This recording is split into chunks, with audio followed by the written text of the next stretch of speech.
ஈர்ப்பது நடைமுறைக்கு வருவதில் என்ன நடைமுறை சிக்கல்கள் இருக்கிறது? முதலமைச்சர் சென்று புரிந்துணர்வு ஒப்பந்தங்கள் செய்கிற முதலீடுகள் நடைமுறைக்கு வந்து விட்டனவா? என்ன சார் நடைமுறை? இப்ப மெமரண்டம் ஆஃப் அண்டர்ஸ்டாண்டிங் அப்படிங்கிறது வந்து it is not legally binding on anybody. அதாவது நான் ஒரு எம்ஓயு சைன் பண்ணேன்னா கண்டிப்பா இங்க வந்து யூனிட் ஆரம்பிக்கணும்னு கிடையாது. நீங்க ஏடிஎம்கே கவர்மெண்ட்ல எத்தனை மெமரண்டம் இங்க வச்சு 2,00,000 கோடிக்கு மேல மெமரண்டம் போட்டது சொன்னாங்க. அதுல எத்தனை பெர்சன்டேஜ் வந்து இங்க யூனிட் ஆரம்பிச்சாங்கிற விவரத்தை சொல்லவே இல்லை. அதான் உண்மை.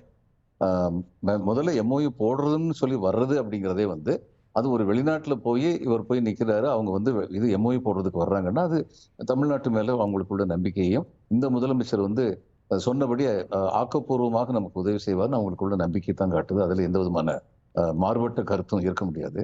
இப்ப வெள்ளை அறிக்கை வேணும் அப்படின்னு கேட்கறதெல்லாம் வந்து அது ஒரு பொலிட்டிக்கல் ஸ்டேட்மெண்ட். அதை நம்ம ரொம்ப சீரியஸா எடுத்துக்க வேண்டியதில்லை. கடைசியா பேசின நிபுணர் வந்து சொன்ன மாதிரி இவங்க பீரியட்ல அவங்க கேட்பாங்க, அவங்க பீரியட்ல இவங்க கேட்பாங்கன்னு போயிடும். ஆனா பிஜேபிக்கு இதை பத்தி பேசுறதுக்கான தகுதி கொஞ்சம் கம்மி தான். ஏன்னா ஒரு பிரதம மந்திரி வந்து ஏறக்குறைய 100 தரம் ஃபாரின் போயிட்டு வந்துட்டாரு.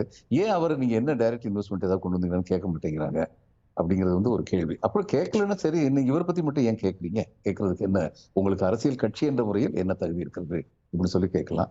இப்ப இந்த முதலீடுகள் வந்து காலத்துக்கு தகுந்தபடி மாறிக்கிட்டே இருக்கும். 3 விதமான இது இருக்கு, இண்டஸ்ட்ரியல் சீன் இருக்கு. முதல்ல அக்ரிகல்ச்சர் அண்ட் ஆலிட் ஆக்டிவிட்டிஸ் ஒன்று, மேனுஃபேக்சரிங் செக்டர் இன்னொன்று, அடுத்து வந்து சர்வீஸ் செக்டர். இந்த சர்வீஸ் செக்டர்ல வந்து அதிகமாக முதலீடு வந்துச்சுன்னா அதனால வந்து வேலை வாய்ப்பு அதிகமாக பெருகாது. இப்போ ஐடியை வச்சு நீங்க வந்து இப்போ என்னுடைய பையன் வந்து ஒரு டார்கெட்னு ஒரு கம்பெனி 50,000 பேர் என்கேஜ் பண்றாங்க. அதுக்கு வந்து பெங்களூர், அவங்க எல்லாம் அமெரிக்காவில் வேலை பார்க்குறாங்க. ஆனால் பெங்களூர்ல வந்து அவங்களுடைய பேக் ரூம் ஆஃபீஸ் வச்சிருக்காங்க. பர்சனல் மேனேஜ்மெண்ட் வந்து என்னுடைய பையனும் அவர் கீழே 4 பேரும், 5 பேர், 40,000 பேருடைய இது பே அண்ட் பே ஸ்ட்ரக்சர் எல்லாத்தையும் பார்த்துக்கிட்டு இருக்காங்க. அப்போ இங்க எங்க வேலை வாய்ப்பு இருக்கும்? சர்வீஸ் செக்டர்ல அதிகமாக வேலை வாய்ப்பு இருக்காது. சர்வீஸ் செக்டர்ல செல்ஃப் எம்ப்ளாய்மெண்ட் ஒரு இந்த டூரிசம் இந்த மாதிரிலாம் ஆரம்பிச்சிங்கன்னா அதை பெறுகிறதுக்கு வாய்ப்பு இருக்கு. ஒரு காலத்துல வந்து அக்ரிகல்ச்சர் அண்ட் ஆலிட் ஆக்டிவிட்டிஸ் இங்க ரொம்ப கொடுத்தாங்க. மன்மோகன் சிங் சொன்னபோது பயங்கரமான கிரிட்டிசம் வந்துச்சு. அக்ரிகல்ச்சர் வந்து வெளியில வாங்கன்னு சொன்னபோது பயங்கரமா விமர்சனம் பண்ணாங்க. ஆனா அதான் உண்மை. அக்ரிகல்ச்சர் வந்து டிமினிஷிங் ரிட்டர்ன்ஸ் கொடுத்துக்கிட்டே இருந்ததுன்னா, மோர் எம்ப்ளாய்மெண்ட் அங்க இருந்ததுன்னா லெஸ் வேஜஸ் தான் வரும்.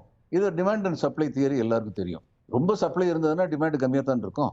அதனால அடுத்து அங்க இருந்து வரும்போது manufacturing sector is very important. ஏன்னா இந்த இதுல வந்து உங்களுக்கு ஆட்டோமொபைல் செக்டர்ல வந்து இங்க வந்து ஹுண்டாய் வந்து கார் மேனுஃபேக்சர் பண்றாங்கன்னா அதுக்கு டவுன் ஸ்ட்ரீம் இண்டஸ்ட்ரின்னு சொல்லுவாங்க. அதுக்கு உபகரணங்கள் செய்யறது இதுக்கெல்லாம் வந்து நிறைய ஆட்கள் தேவைப்படுவாங்க. அவங்க வந்து செல்ஃப் எம்ப்ளாய்டா ஆண்டர்பிரினர்ஸா வந்து அவங்க ஆவாங்க. அப்படி பார்க்கறது தான் எக்கானமி வந்து நிச்சயமா வந்து வளர்றதுக்கான ஒரு வாய்ப்பா இருக்கும். இன்னொன்னு, ரீஜனல் எக்ஸ்பிளாய்டேஷன் இருக்கக்கூடாது. இப்ப இதுல கவர்மெண்ட் ஆஃப் இந்தியாவில் இருக்கிற என்னுடைய இவர் நண்பர் ஒருத்தர் சொன்னாரு, பெங்களூர்ல இருந்தும் சென்னையில இருந்தும் ஏறக்குறைய 300 ஐடி கம்பெனி வந்து கோயம்புத்தூருக்கு ரீலோகேட் பண்ணலாமான்னு யோசிக்கிறாங்க. ஏன்னா ஒவ்வொரு தரமும் இங்க வர்ற மழை காலத்துல வர்ற தண்ணீர் தேக்கம் வந்து சரியான முறையில் கவனிக்கப்பட முடியாத சூழ்நிலை இருக்கிறது. ஏற்கனவே எல்லா ஏரியும் தார வார்த்து கொடுத்துட்டாங்க சென்னையில. அங்க வந்து நீர் வழியவே வந்து பட்டா போட்டு கொடுத்துட்டாங்க. அதனால தண்ணீர் தேக்கம் இருந்துகிட்டே இருக்கும். அதனால நாங்க இன்னொரு இடத்துக்கு போகணும் யோசிக்கிறோம்னு சொல்லும் பொழுது, இந்த முதலீடுகள் வர்றதுல வந்து நம்ம வந்து சென்னையை விட்டு கொஞ்சம் தவிர்த்து விட்டுட்டு திருச்சி, கோயம்புத்தூர், மதுரை, திருநெல்வேலி, அப்படி தூத்துக்குடி இந்த மாதிரி மாற வேண்டிய சூழ்நிலை இருக்கு. அதுல இந்த முதல்வர் வந்து கவனம் செலுத்தி இருக்கிறாரு. இப்ப ஜப்பானிய கம்பெனி வந்து இவ்வளவு முதலீடு பண்றாங்க அப்படிங்கறத நம்ம பார்த்தோம். இப்ப இவர் போனதுனால மொத்தமே 8,000 கோடி தான் வந்திருக்கு, 3,000 கோடி தான் வந்திருக்குன்னு பேச வேண்டியது இல்லை. அதாவது முதலீடு எவ்வளவு வருதுங்கிறது பெருசு இல்ல. அந்த முதலீடின் காரணமாக பொருளாதார வளர்ச்சி எந்த அளவுக்கு இருக்கிறது நம்ம இதுக்கு மாநிலத்துக்கு அப்படிங்கறத தான் பார்க்கணும்.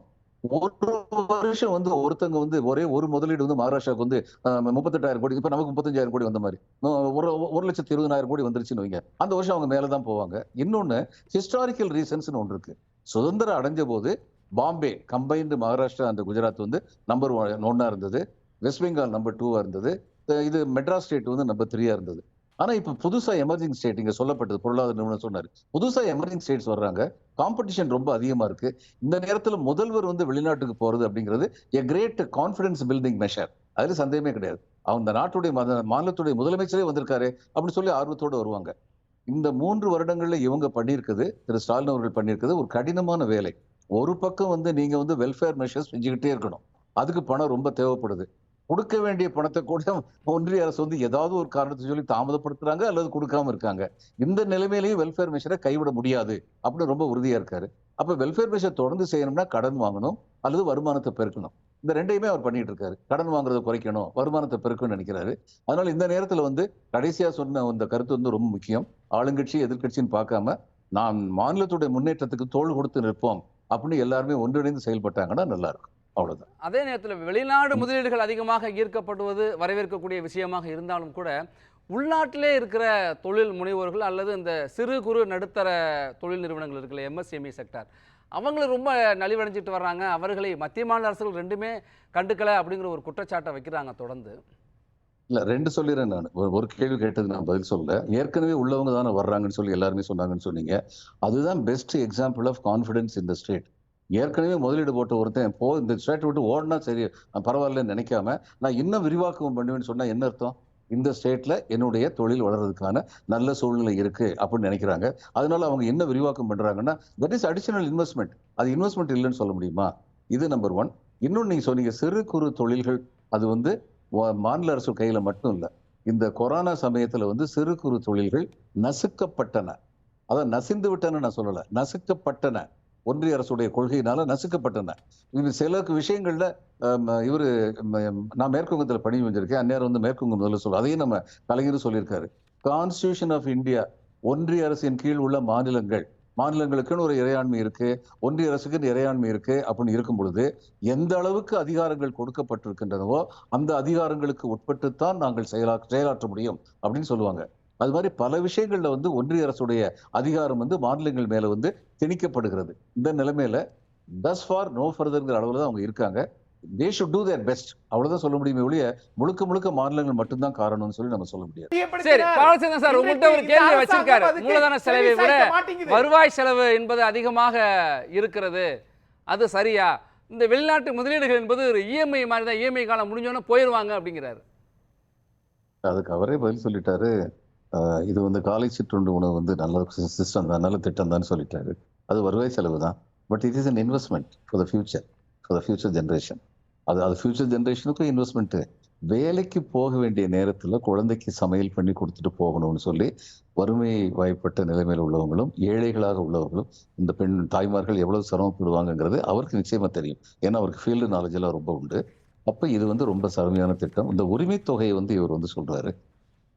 இப்போ ஒரு நாட்டுல வந்து சில பேருக்கு வந்து இவர் பாரதிதாஸ் சொல்லுவார், அதிகரித்த தொகையாய் செல்வமெல்லாம் அடுக்கடுக்காய் சிலரிடம் போய் ஏறிக்கொண்டு சதுராடு தேவர் அடியாள் போல் ஆடிற்று தருத்திரரோ புழு போல துடிக்கின்றார்கள், இது இந்நாள் நிலையென்றான் உலகப்பன் தான் சொல்லுவார். அது மாதிரி சில பேருக்கு இப்ப இங்க சொன்ன மாதிரி ஒரு எம்டெக் பிஎஸ்சி படிச்சவருக்கு வந்து 5 லட்சம் ரூபாய் சம்பளம் கிடைக்குது. அதுக்கப்புறம் பிடெக் மட்டும் படிச்சவருக்கு வந்து 80,000 ரூபாய் சம்பளம் கிடைக்குது. ஏழை எளியவர்களுக்கு அந்த அளவுக்கு சம்பளம் இல்லை. இங்க சர்ப்ளஸ் லேபர் இருக்கிறதுனால, சப்ளை அதிகமா இருக்கிறதுனால டிமாண்ட் வந்து கம்மியா இருக்கு. இவங்க டிக்டேட் பண்ண முடியுது. அப்போ அவங்களுக்கு சப்சிடைஸ் பண்றது அப்படிங்கிறது வந்து ஒரு சோஷியல் வெல்ஃபேர் மெஷர். அது வந்து நீங்க வந்து வருவாய் செலவு அதிகரிக்கணும்னு சொல்ல முடியாது. லேப்டாப் கொடுத்தது இது எதையுமே அவர் நிச்சயம் மறுக்க மாட்டார், நல்ல திட்டம்னு தான் சொல்லுவாரு. அப்படின்னா சரி, உங்க இதுல வந்து தாலிக்கு தங்கம் கொடுத்தீங்க, அது வருவாய் செலவு அது இருக்கலையா, அதையும் நீங்க சப்போர்ட் பண்ணீங்க. அதனால இதெல்லாம் அரசியல், இதை பேசுறதெல்லாம். ஒரு நாட்டுல வந்து ரெண்டுமே இருக்கணும். வருவாயையும் பெருக்க வேண்டும், அதே சமயம் சமநீதியையும் ஆதரிக்க வேண்டும். ரெண்டுமே தேவை.